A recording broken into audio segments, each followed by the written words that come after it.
Hello Rivals fans and welcome back to the Rivals Report, the show that gets you up to speed on Rivals esports news in a nice bite-sized package. My name is Diatonic and this is the Rivals Report number 34 for the week of February 2nd, 2026, powered by Gamer Advantage. On this week's report, we're catching up on NetEase sponsored tournaments as the Bogur Bash returns for round 2 and Jay3's Community Clash wraps up this past week. And the Collegiate Rivals Series springs back into action this past week. The spring split is officially underway, featuring a substantial uptick in competing teams. Plus, the Scouting Spotlight returns with 3 more profiles on Star Ignite players you need to know ahead of the upcoming season.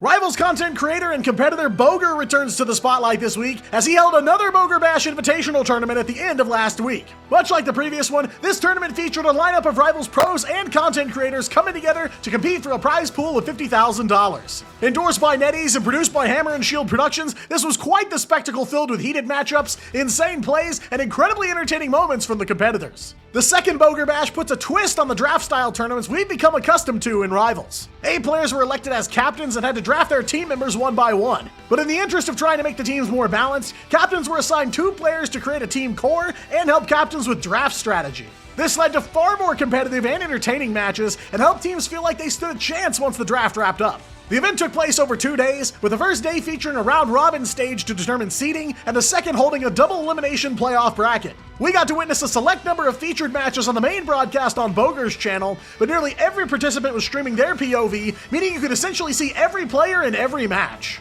And the production value on that main broadcast was elevated from the previous Bogur Bash, thanks to the team from Hammer and Shield Productions behind the scenes, as well as Campfire delivering the graphics package. It was quite the lineup for this event, featuring Rivals pros like Terra, Sparker, Trust Me, Aramori, Melio, TTK, Crimzo, and so many more. And there was no shortage of big creators as well, welcoming back Team Captain, Dokibird, Jay3, Flats, Moxie, and more. And there were even some newly emerging names in the Rivals scene here, such as Kingsman. It was truly a massive roster that made for some insane matchups over the course of 2 days. But all that being said, there could of course be only 2 teams battling it out in the end, and it was an absolute bloodbath to get there. Team Captain was helming a team yet again after his big win in the Deadpool Creator Cup, and he'd lead his squad into the grand finals here as well. They shredded through the competition in the upper bracket, continuing a lossless performance for the group stage until they qualified straight into the grand finals. And they'd be pitted against Team Jay3 in those finals, who had a bit of a rocky road through the bracket. They'd come out of the group stage undefeated on every single map, but would drop their first map to Team SK in round 1. They'd be defeated by Team Captain in the upper bracket finals, then get the run-back opportunity after beating Team Dokibird in the lowers. So the grand finals was a revenge match opportunity for Jay3 and crew, while Team Captain was looking for his second tournament win in a row here. Burnin' T'Challa was up first for the grand finals, and from the get-go it seemed that Team Captain and company were picking up right where they left off in upper finals. They took a clean 2-0 win on the first map to get the ball rolling. But Team Jay3 would battle back on Midtown, scoring their first map win against Team Captain and evening out the series score at 1-1. We stuck to the main streets of New York for map 3 as we moved on to Central Park. This was an absolute nail-biter, but in the end, Team Jay3 would move on to match point with a 3-2 win. Now just 1 loss away from defeat, Team Captain took us to Krakoa for another round of domination. But it'd be Team Jay3 doing the dominating here in the Mutant Utopia, taking both capture points and securing themselves the lion's share of the 50k prize pool. It was certainly a long couple of days, especially for the teams working hard behind the scenes, but there were drastic improvements in several ways over the previous Bogur Bash and over other tournaments like it. While the matches were very competitive and featured some pros, there were a lot more entertaining moments shared on the main broadcast. There was a fun vibe to the whole thing, and though teams were absolutely exhausted by the end, it was a solid addition to the growing pool of third-party Rivals tournaments that have been running lately. But Bogur wasn't the only creator running an event this past weekend. No, the captain of the Bogur Bash winning team wrapped up his own community tournament as well. The Jay3 Community Clash main event was held over this past weekend and is the conclusion to the nearly 600 team war that we covered on last week's Rivals Report. In case you missed it, Rivals partner Jay3 held an open qualifier for his $30,000 Community Clash tournament where anyone was welcome to enter. Those teams played several rounds of Swiss to determine the top 16, who then played off in a qualifier bracket. The top 5 teams for those playoffs were extended an invitation to the main event where they could earn a piece of the prize pool and the phase of the tournament we're covering this week. 3 additional teams were invited into the main event to make a complete 8-team bracket featuring some Rivals pros and creators to mix things up. We had Team Momo, captained by creator Pirate King Momo, and staffed with some familiar quantities such as Pick and Roll, Usher, Logan, and more. Team Flats made a return here, with players like Moxie, TTK, and Saipe lending a hand. And Team Bogur were the final entrants, bringing a lineup of players like Craggy, Kingsman, Snake Case, and Maddie to the table. The first team to reach the grand finals, though, would be a familiar one in Mochimon. But if you watch them compete in the Season 5 MRC, you'll notice that it's a different roster due to the tournament's 2 pros per team rule. Bedtime Story and Month teamed up with Zamorakin, Pestilence, Mo, and Zuzu for the Community Clash, and they had a tough road through the upper bracket. They had a 5-map series against Team Momo in the opening round of the bracket, then had to play 4 maps against both Walk 'em Down HQ and Mandas Pandas to reach the finals here. Team Flats would end up being their opponents, battling their way out of lower bracket after losing in the first round. They'd battle through Team Bogur, Walk 'em Down, Boyfriends, and Mandas Pandas to complete an insane lower bracket run and get to the finals. But they'd still have to overcome Mochimon to walk away with the title. Mochimon versus Team Flats started off on Hell's Heaven, a closely contested map that would go to all 3 points. But it'd be Team Flats getting themselves on the board here with a last-second win. We'd move on to Central Park for map 2, and Team Flats were starting to gain some momentum. They'd clear the map first, then go on to full hold Mochimon, scoring their second map win 3-0. Mochimon were looking for some traction on Midtown next, and though they'd make some progress, they still couldn't find the answers to stop Team Flats. Map 3 would go to Flats and crew 2-1, leaving Mochimon hanging on by a thread. And Team Flats were looking to cut the cord as we moved to burn into T'Challa for the potential series ender. But by this point, Flats had built so much momentum that it was like trying to stop a bullet train. They completely shut Mochimon out, taking both capture points on map 4 and taking the series win with an incredibly clean 4-0.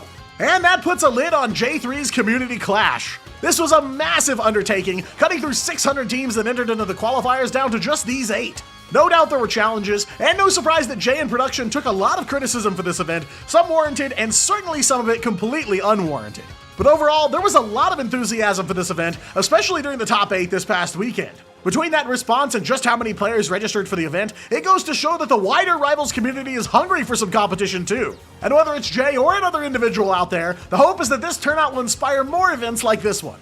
And the world of Collegiate Rivals Esports is revving back up as well, as universities across the US and Canada get into their spring semesters. The Collegiate Rivals Series kicked off its spring split on Saturday, with teams vying for a piece of the $2,500 prize pool, as well as a potential opportunity to play in a CRS LAN event later this April. The CRS Spring Split is being held very similarly to the Fall Split from last year, featuring 8 weeks of Swiss competition, followed by a 2-week double elim playoff. But once the split wraps up, championship points will be tabulated from both splits, and the top teams in the CRS will be invited to compete in a Grand Championship LAN tournament to decide the overall champions. In the fall split, 27 teams were entered into the competition, but the field is expanding this year. For the spring split, the field of competition has nearly doubled to 52 teams. That means plenty of new schools are throwing their hats in the ring, such as Purdue, UCLA, Full Sail, and more. And that means we're bound to see tighter competition and tougher rivalries over the next several weeks. But the spring split broadcast started with a matchup between 2 new teams to the league, Purdue University's Varsity Gold and the University of California Santa Cruz Purple. And the spring split action would all begin with domination on Celestial Husk. The first point of the map would solely belong to Purdue, with UCSC fighting to try and gain a foothold to no avail here. It almost looked to be the same on point 2, but after Purdue hit 99, UCSC would battle back and wrest away control. It would all culminate in a double 99 overtime showdown, one that Purdue would win, taking the first map. Yggdrasil Path was up next for map 2, with UCSC on attack first. They'd blast out of the gate and get an early checkpoint 1, but after some comp changes from Purdue, they'd lock in a hold that'd stop UCSC just shy of halfway down the map. Purdue would make quick work of them after swapping sides, grabbing the map 2 and series win to start their season off strong. And we're only just getting started with that first match. There's plenty of weeks of competition left, and plenty of time to see who emerges as the early frontrunners. But only time will tell, especially with so many new teams and X-Factors being introduced this split. And finally this week, it's time for yet another Scouting Spotlight, where we break down the profiles and competitive history of pro Rivals players. Whether you're a new fan interested in who to watch out for in the upcoming Ignite season, or a veteran looking to brush up on your pro Rivals trivia, we're here to give you all the info you need to know. We're starting off this week with a Vanguard player for the Americas region, widely considered to be one of the best. He's got a bit of competitive Overwatch experience, having played alongside players like SJP, Vinny, Harvey, and Delena before Rivals. He'd make the jump to Rivals alongside those same teammates, attending both the midseason finals and grand finals lands. We're of course talking about former 100 Thieves Vanguard player TTK. As previously mentioned, TTK's road to Rivals began in competitive Overwatch, where he'd play as part of a squad called Blue Team. There, he'd play alongside others who would eventually become his future Rivals teammates like Harvey, SJP, Vinny, and Delena. He'd participate in a few tournaments held by the Console Gaming League, but would make the jump to Rivals all the way back in May of 2024 with the Dawn of Legends tournament. There, alongside his Overwatch teammates, they'd participate and win the tournament as a faction called Mutants. The Blue Team name would make one more appearance in War of the Realms, bringing in Terra, but they'd be known as Mutants from then on. Mutants would make a huge statement upon Rivals' release by winning the Season 0 MRC, becoming the game's first champions. That statement would get them noticed by NA Esports org 100 Thieves, and they'd go on to become the Thieves roster.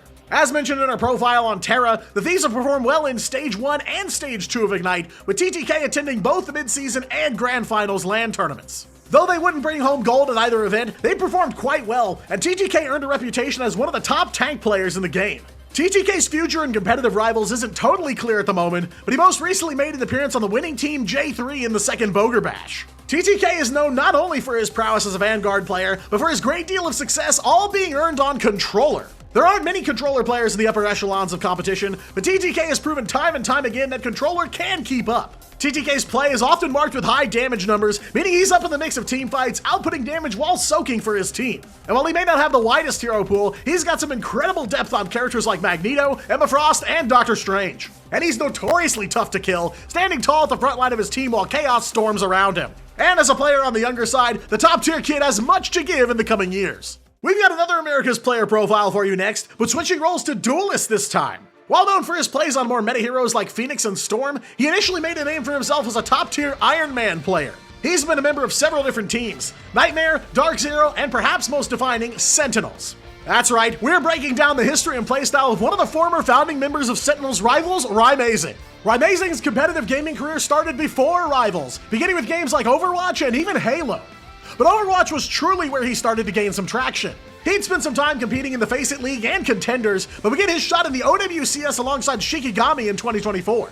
He'd come under the Nightmare banner in Rivals just in time for the Dawn of Legends tournament as well, where he'd compete as a member of the team that would eventually become the Sentinels Rivals roster. As a member of Sen, Rymazing and crew would become one of the dominant teams in the NA region, even becoming the Unite Stage 1 champions. Together, they'd also pick up some Rivals Fight Night wins, as well as become the champions of the Season 1 MRC, defeating 100 Thieves in the process. But they'd encounter rougher waters starting in Guangzhou with the mid-season finals, being sent home surprisingly early. After the MSF, Sentinels would announce that both Rymazing and strategist player Kurova would be departing the team, and the two of them would join up with NA org Dark Zero to freshen up their roster. In the Dark Zero colors, they'd earn runner-up in the third season of the Vanguardian League, then go on to finish in the top 4 during Ignite Stage 2. That would earn Rymazing another shot at LAN, and though Dark Zero would escape the group stage of Grand Finals, they'd ultimately end up in the top 8. Lunex Gaming would be Rymazing's next roster, helping them secure a top 4 finish in Season 5 of the MRC. Rymazing has been a major fixture of every roster he's been a part of, favoring poke-heavy heroes as his duelist of choice. His playstyle is very precise and highly calculated, picking smart fights he knows he can win rather than reckless abandon. He's incredibly disciplined as well, finding himself caught out on only the rarest of occasions. Though it seems like he's struggled to find his place on a consistent roster, there's no denying that he's one of the game-defining duelists and will have no trouble finding a home in the future. One more profile for this week's report, and we're moving to the EMEA region for this last one. This is another duelist player with prior competitive gaming experience, though outside the hero shooter genre. It took some time to find his place, but he's now one of the key pieces of one of the top rosters in the EMEA region. From L9 to Team 1 and now to Navi, we're taking a look at one of Navi's star players, Jerky. Like many other Rivals pros, Jerky does have a history of competing in video games, but he cut his teeth on Fortnite before moving into Marvel. He even had some serious Tier 1 experience in that game, getting to compete in the Fortnite Champions Series Grand Finals as late as 2023. He'd be on the Zero Tenacity roster as a sub for Engage's Chronovium Cup, his first attributed Rivals appearance, but he wouldn't start actively competing until Ignite Stage 1.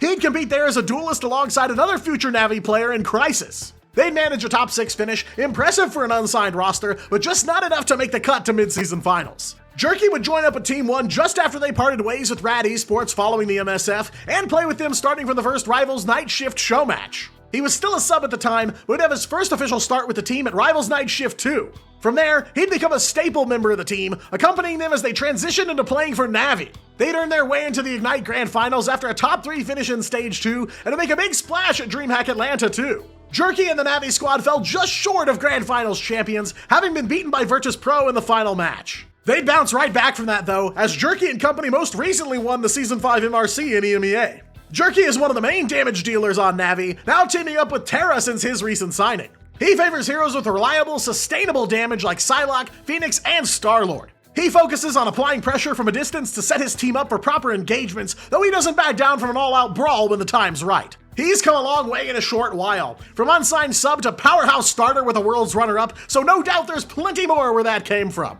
And that wraps up our 3 player profiles for this week. We'll keep bringing you these profiles all the way up to the start of the Ignite preseason, so be sure to subscribe so you don't miss out. I also upload short versions of these profiles to both YouTube Shorts and my TikTok, so be sure to check them out if you need an even quicker refresher. Well, that's all for this week's Rivals Report. Be sure to subscribe to stay up to date on the latest in Marvel Rivals Esports. And be sure to follow me on other platforms including Twitch, X, and TikTok. And if your eyewear needs an upgrade, go with Gamer Advantage. Gamer Advantage provides high-quality, stylish frames equipped with blue light protective lenses to give your eyes a rest during those ranked grinds. Check them out at the link in the description and use the code Diatonic to support the channel and get yourself a discount. I've been Diatonic, you've been amazing, and I'll see you in-game.